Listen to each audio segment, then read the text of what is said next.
ہماری ویڈیوز دیکھنے کے لیے ہمارے چینل صراط جنت کو سبسکرائب کریں۔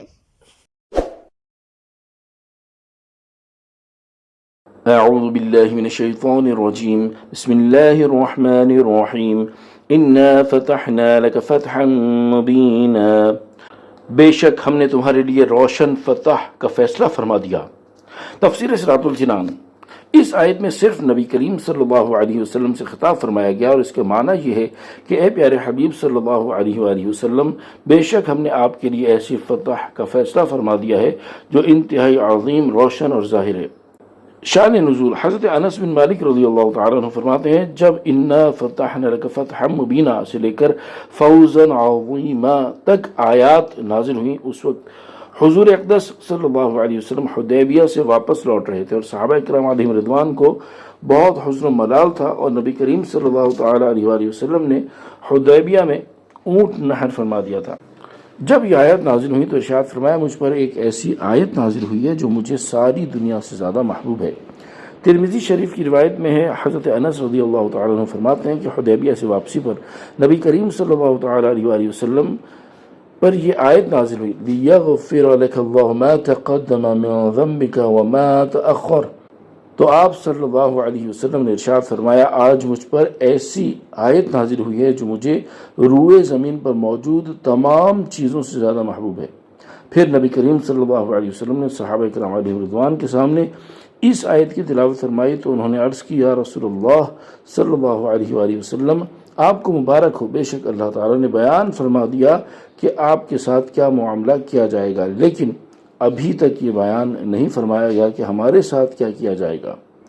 پھر حضور اقدس صلی اللہ تعالیٰ علیہ وسلم پر یہ آیت نازل ہوئی، لِيُدْخِلَ الْمُؤْمِنِينَ وَالْمُؤْمِنَاتِ جَنَّاتٍ تَجْرِي مِن تَحْتِهَا الْأَنْهَارُ خَالِدِينَ فِيهَا وَيُكَفِّرَ عَنْهُمْ سَيِّئَاتِهِمْ وَكَانَ ذَلِكَ عِندَ اللَّهِ فَوْزًا عَظِيمًا۔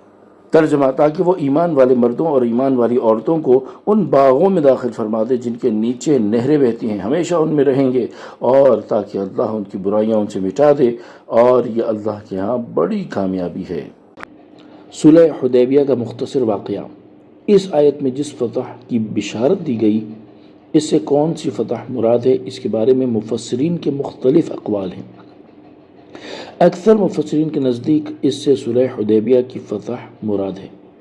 حدیبیہ مکہ مکرمہ کے نزدیک ایک کنواں ہے، اور اس سارے واقعے کا مختصر خلاصہ یہ ہے کہ سرکار دو عالم صلی اللہ تعالیٰ علیہ وسلم نے خواب دیکھا کہ آپ صلی اللہ علیہ وآلہ وسلم اپنے صحابہ اکرام علیہم رضوان کے ہمراہ امن کے ساتھ مکہ مکرمہ میں داخل ہوئے۔ ان میں سے کوئی حلق کیے ہوئے اور کوئی قصر کیے ہوئے تھا۔ نیز آپ مکہ معظمہ میں داخل ہوئے، کعبے کی چابی لی، طواف فرمایا اور عمرہ کیا۔ نبی کریم صلی اللہ تعالیٰ علیہ وسلم نے صحابہ اکرام علیہ رضوان کو اس خواب کی خبر دی تو سب خوش ہوئے۔ پھر حضور اقدس صلی اللہ تعالیٰ علیہ وسلم نے عمرے کا قصد فرمایا، اور 1400 صحابہ اکرام علیہ رضوان کے ساتھ ذی القعدہ کی پہلی تاریخ سن 6 ہجری کو روانہ ہوئے، اور ذوالحلیفہ میں پہنچ کر وہاں مسجد میں 2 رکعتیں پڑھیں، عمرے کا احرام باندھا، اور حضور انور صلی اللہ علیہ وسلم کے ساتھ اکثر صحابہ اکرام نے بھی احرام باندھا۔ بعض صحابہ اکرام علیہ رضوان نے جحفہ سے احرام باندھا۔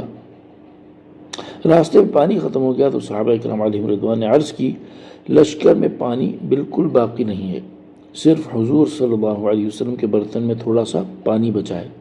حضور اکرم صلی اللہ علیہ وآلہ وسلم نے اپنے برتن میں دست مبارک ڈالا تو مبارک انگلیوں سے پانی کے چشمے جوش مارنے لگے۔ پھر سارے لشکر نے پانی پیا اور وضو کیا۔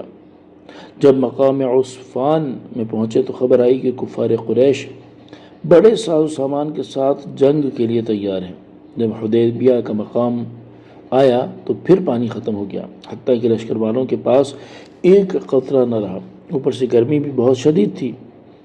رسول کریم صلی اللہ علیہ وسلم نے کنویں میں کلی فرمائی تو اس کی برکت سے کنواں پانی سے بھر گیا۔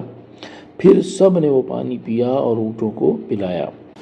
یہاں کفار قریش کی طرف سے حال معلوم کرنے کے لیے کئی شخص بھیجے گئے اور سب نے جا کر یہی بیان کیا کہ حضور اقدس صلی اللہ علیہ وسلم عمرے کے لیے تشریف لائے ہیں، جنگ کا ارادہ نہیں ہے، لیکن انہیں یقین نہ آیا تو آخرکار انہوں نے عروہ بن مسعود کو حقیقت حال جاننے کے لیے بھیجا۔ یہ طائف کے بڑے سردار اور عرب کے انتہائی مالدار شخص تھے۔ انہوں نے آ کر دیکھا کہ حضور انور صلی اللہ علیہ وسلم دستے مبارک دھوتے ہیں تو صحابہ کرام علیہم رضوان تبرک کے طور پر غسالہ شریف حاصل کرنے کے لیے ٹوٹ پڑتے ہیں۔ اگر کبھی لعاب دہن ڈالتے ہیں تو لوگ اس کو حاصل کرنے کی کوشش کرتے ہیں، اور جس کو وہ حاصل ہو جاتا ہے وہ اپنے چہرے اور بدن پر برکت کے لیے مل لیتا ہے، جس میں اقدس کا کوئی بال گرنے نہیں پاتا۔ اگر کبھی جدا ہوا تو صحابہ کرام علیہم رضوان اس کو بہت ادب کے ساتھ لیتے اور جان سے زیادہ عزیز رکھتے ہیں۔ جب حضور پر نور صلی اللہ علیہ وسلم کلام فرماتے ہیں تو سب خاموش ہو جاتے ہیں۔ حضور اکرم صلی اللہ علیہ وسلم کے ادب و تعظیم کی وجہ سے کوئی شخص اوپر کی طرف نظر نہیں اٹھا سکتا۔ عروہ نے قریش سے جا کر یہ سب حال بیان کیا اور کہا، میں فارس، روم اور مصر کے بادشاہوں کے درباروں میں گیا ہوں، میں نے کسی بادشاہ کی عظمت نہیں دیکھی جو محمد مصطفیٰ صلی اللہ علیہ وسلم کی ان کے اصحاب میں ہے۔ مجھے اندیشہ ہے کہ تم ان کے مقابلے میں کامیاب نہ ہو سکو گے۔ قریش نے کہا، ایسی بات مت کہو، ہم اس سال انہیں واپس کر دیں گے، وہ اگلے سال آئیں۔ عروہ نے کہا، مجھے اندیشہ ہے کہ تمہیں کوئی مصیبت پہنچے گی۔ یہ کہہ کر وہ اپنے ہمراہیوں کے ساتھ طائف واپس چلے گئے، اور اس واقعے کے بعد اللہ تعالیٰ نے انہیں مشرف با اسلام کیا۔